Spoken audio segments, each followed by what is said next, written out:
very hungry caterpillar. In the light of the moon, a little egg lay on a leaf. One Sunday morning, the warm sun came up and popped. Out of the egg came a tiny and very hungry caterpillar. He started to look for some food.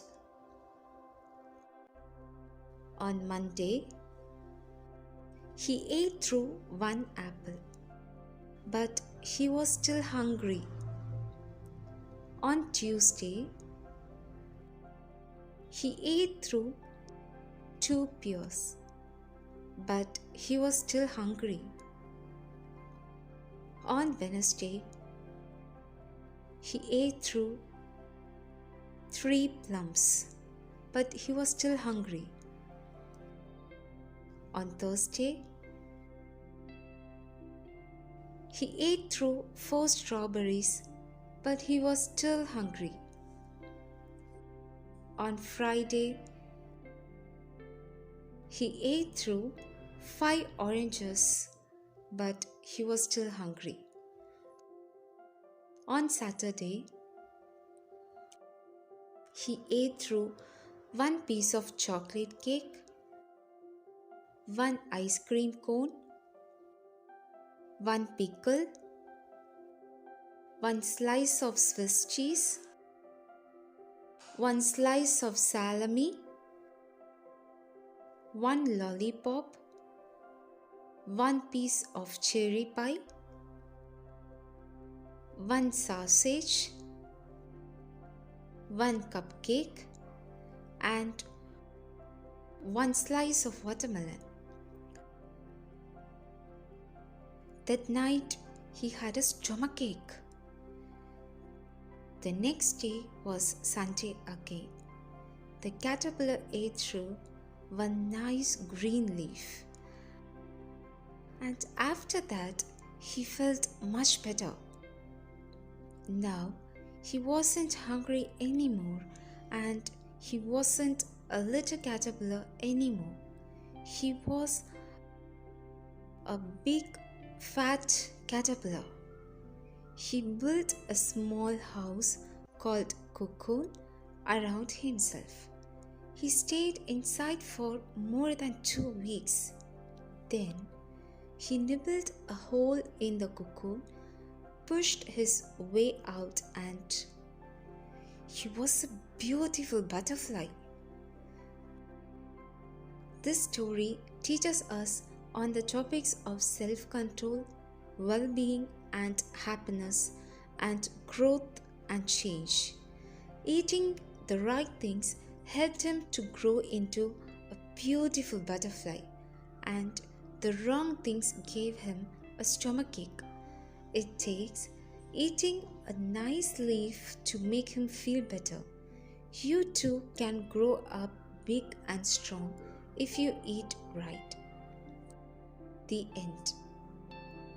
Story of Very Hungry Crow and Caterpillar. Once upon a time, there was a crow looking for food. Then he spotted a caterpillar who was eating leaves. He flew toward the caterpillar and thought to himself that it's going to be a good meal today.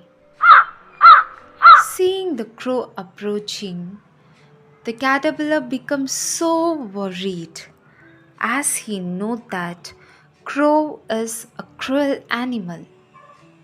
The caterpillar then asked the crow, "Mr. Crow, what are you looking for?" The crow replied, "I'm here to eat you." The caterpillar said to the crow, "If you want to eat me, you must answer my 4 riddles first." The crow agreed. "Sure, go ahead." The caterpillar replied.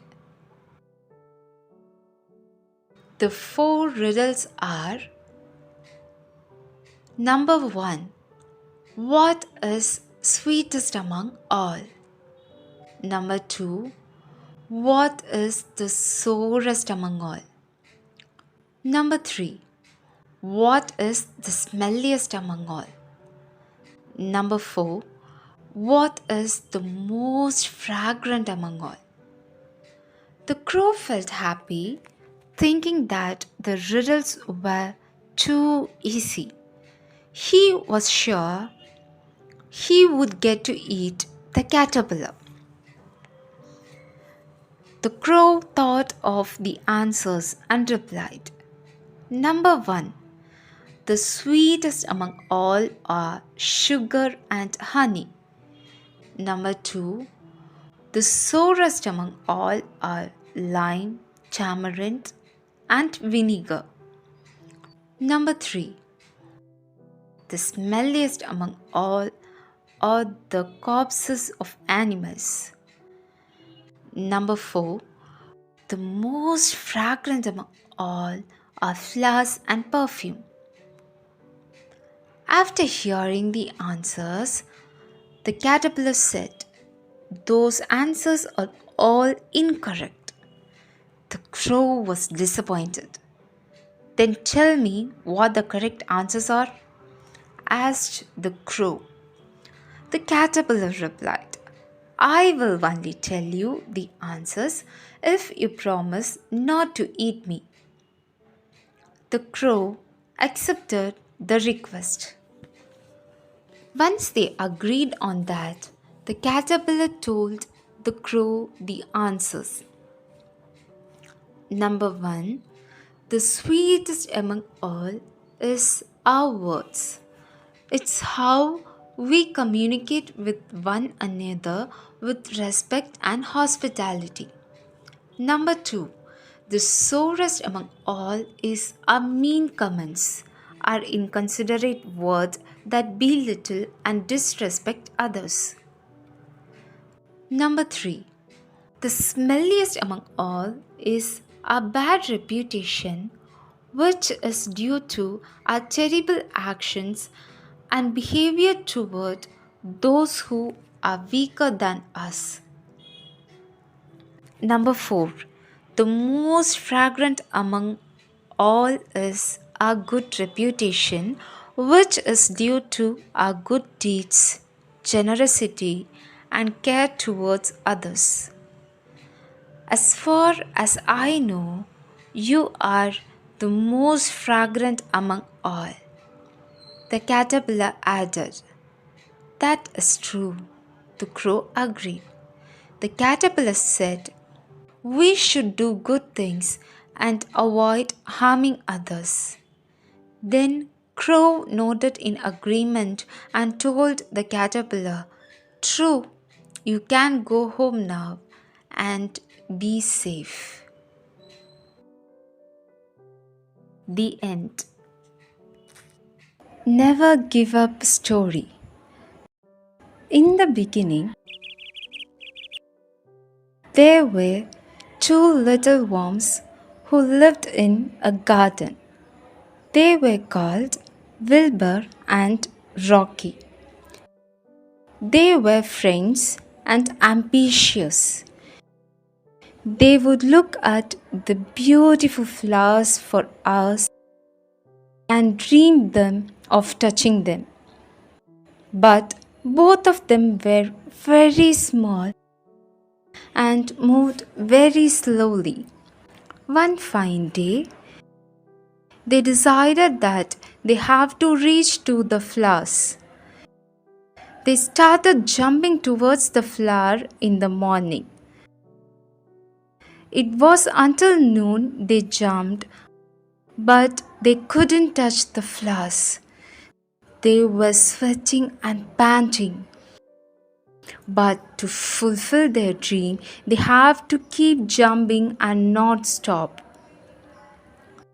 Rocky says he wants to quit, but Wilbur keeps on pushing him. By trying continuously, their jumping has improved a lot to give up just now. If they give up now, they will never see the flowers again. Life will be the same, miserable. Wilbur keeps motivating Rocky, but finally Rocky gives up. He stays ground and the ground. Wilbur is sad that his friend is not with him and he has to finish the journey alone now. The sun is getting on top. Wilbur rests for a while and starts to jump again. He feels a scratch on his back. He touches it and feels like growing some soft wafer like plates on his back. Gradually, it grows and becomes his wings. Wilbur can move his wings now. He moves his wings and flaps them to move forward, and now he can't believe he can fly. He flies on the top of the flower and even farther into the sky to see the whole garden. It is so beautiful. He had never seen anything like this. He sits on the flowers and touches them and never comes back. Meanwhile, Rocky keeps crawling on the ground, eating soil. Today, we know Wilbur's kind as the bees and Rocky's kind as earthworm. Moral: perseverance paves way to success. The end.